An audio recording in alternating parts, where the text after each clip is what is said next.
Earth Day is on April 22nd, so this month I am talking about different ways to care for Mother Earth. This week we're talking about conservation. Before I get into that, be sure to subscribe to my YouTube channel and like my Facebook page. Don't forget to give this video a big thumbs up too. So here are my tips for cutting down on consumer waste.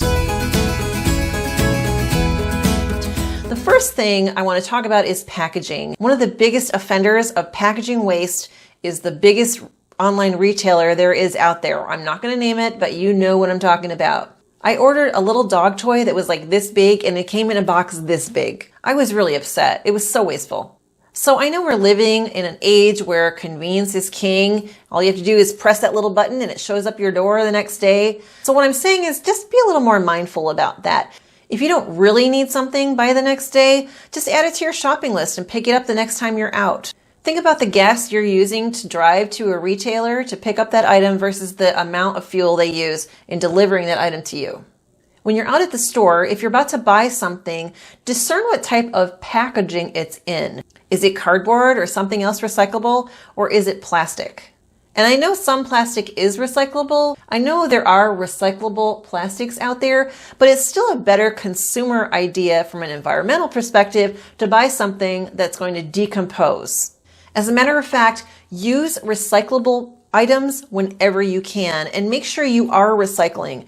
I live in a community that doesn't have a recycling program, so I've had to get creative about that. What I do is I bring my recyclables to the recycling center at my local store. That happens to be Whole Foods, but there are probably other stores near you that have a recycling center. Now, I couldn't have this conversation with you without talking about plastic bags. People, stop using plastic bags, please. It takes 1,000 years for a plastic bag to decompose in a landfill.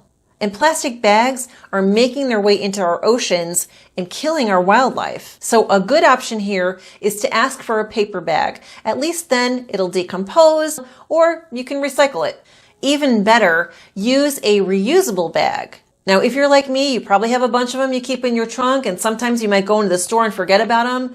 Instead of just saying, screw it, go ahead and go back to your trunk, grab your bags, and know that you're doing the right thing for the environment. What I personally think the best option is, especially if you're just picking up a few things, don't use a bag. It sounds weird, and I've gotten my share of looks from cashiers, but if I'm buying 3 items at Target and they start putting them in a bag, I'll say, oh, don't worry about it. I can just carry that out of the store. They'll be like, you're sure? Yes, I'm sure. I can do it. It's not a big deal. Just make sure you do grab your receipt so security doesn't stop you at the door. Thanks for joining me today. I have lots more tips to care for Mother Earth, so stay tuned and we'll see you next time.